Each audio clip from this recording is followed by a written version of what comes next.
অনেক কিছু আসবে বন্ধুরা।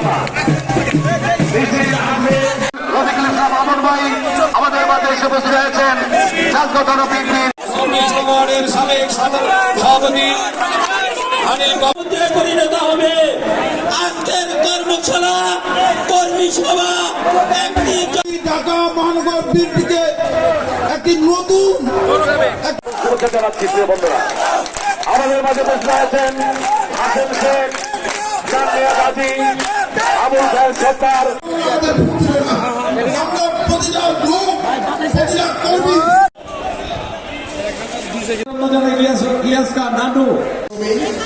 সাহসী আমাদের মাঝে উপস্থিত, আপনাদের মাধ্যমে রাজপথে যুদ্ধ করে সংগ্রাম করে আমাদের এই স্বৈরাচারের পতনকে যিনি নিশ্চিত করেছিলেন, আমাদের সেই প্রিয় নেতা বিএনপির ভারপ্রাপ্ত চেয়ারম্যান জনাব তারেক রহমানের দেওয়া এই 31 দফা রূপরেখার যে কর্মশালা, সেটি আপনারা ইতিমধ্যে আমরা অবগত হয়েছেন যে আমরা আমাদের মাননীয় ভারপ্রাপ্ত চেয়ারম্যান বিভাগীয় পর্যায়ে আমাদের এই কর্মশালা ইতিমধ্যে অনুষ্ঠিত হয়েছে।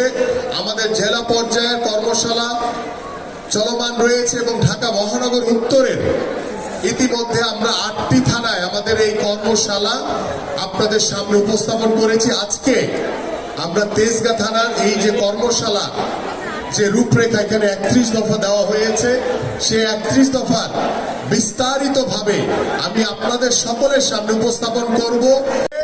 জোর করে ক্ষমতায় বসেছিল, সেই ক্ষমতায় বসে থাকার কারণে বাংলাদেশের যে রাষ্ট্রীয় প্রতিষ্ঠানগুলোকে তারা ধ্বংস করে দিয়েছে।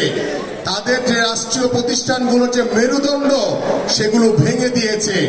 এই জন্য বাংলাদেশের মানুষের উপরে যে গত 17 বছর যে জুলুম, যে নির্যাতন, যে নিপীড়ন হয়েছে, বাংলাদেশের মানুষের উপরে যেভাবে প্রভাব বিস্তার করে এই স্বৈরাচার শেখ হাসিনার সরকার, তাদের বাংলাদেশের উন্নয়নের নামে তারা শুধু নিজেদের পকেটের উন্নয়ন করে বাংলাদেশের মানুষকে যে পথে বসিয়ে দিয়েছে, ক্ষতিগ্রস্ত করেছে, সেই ক্ষতিগ্রস্ত বাংলাদেশের মানুষদের জন্য, বাংলাদেশের মানুষের কল্যাণের জন্য, বাংলাদেশের মানুষের উন্নয়নের জন্য এবং রাষ্ট্র কাঠামো মেরামতের মাধ্যমে বাংলাদেশের যে রাষ্ট্রীয় প্রতিষ্ঠানগুলোকে সংস্কারের মাধ্যমে যাতে আমরা বাংলাদেশকে 5ই আগস্টের পরে নতুন ভাবে বাংলাদেশের রাষ্ট্রীয় প্রতিষ্ঠানগুলোকে পুনর্গঠন করতে পারি, সংস্কার করতে পারি, সেই সংস্কারের জন্যই কিন্তু আমাদের এই 31 দফার রূপরেখা দেওয়া হয়েছে।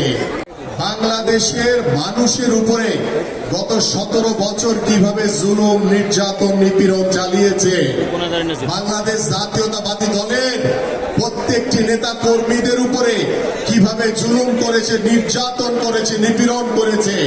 এই যে এখানে আপনারা যারা বসে আছেন, আপনাদের প্রত্যেকের নামে কিন্তু স্বৈরাচার শেখ হাসিনা সরকার শত শত মামলা দিয়েছে। মামলা দিয়েছে না সবাই? মামলা দিয়েছে, হামলা করেছে। আমাদের এখানে মঞ্চে যারা বসে আছে, আমরা সকলে আমাদেরকে জুলুম করেছে, আমাদের উপরে শারীরিকভাবে নির্যাতন করেছে, আমাদের উপরে মানসিকভাবে নির্যাতন করেছে এবং আমাদের পরিবারগুলোর উপরে নির্যাতন করেছে, আপনাদের পরিবারগুলোর উপরে নির্যাতন করেছে এই স্বৈরাচার শেখ হাসিনা সরকার। অনেকে বলে যে শুধু এই জুলাই আগস্টে বাংলাদেশ নতুনভাবে স্বাধীন হয়েছে। বাংলাদেশ স্বাধীন হয়েছে গত 17 বছর ধরে।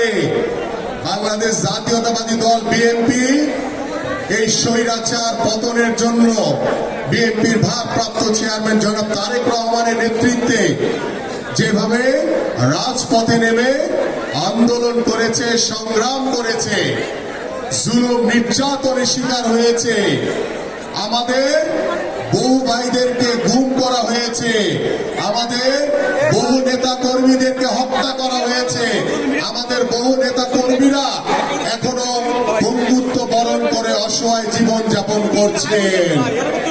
তার তারই 17 বছরের ধারাবাহিক আন্দোলনের সংগ্রামের সফলতা হিসেবে বিএনপির ভারপ্রাপ্ত চেয়ারম্যান জনাব তারেক রহমানের সুদূর প্রসারী যে চিন্তা ভাবনা, তার যে চিন্তা থেকে বেরিয়ে এসছে এক দফা দাবি, সেই দাবিটি ছিল স্বৈরাচার শেখ হাসিনার পতনের দাবি। সেই দাবি গত জুলাই আগস্টে সফলতার মাধ্যমে বাংলাদেশ নতুন ভাবে স্বাধীন হয়েছে, বাংলাদেশ স্বৈরাচার মুক্ত হয়েছে এবং সেই স্বৈরাচার মুক্ত বাংলাদেশের মানুষের জনতার যে গণঅভ্যুত্থান হয়েছে, সেই গণঅভ্যুত্থানে বাংলাদেশ আজকে পরিপূর্ণভাবে স্বৈরাচার মুক্ত হয়েছে।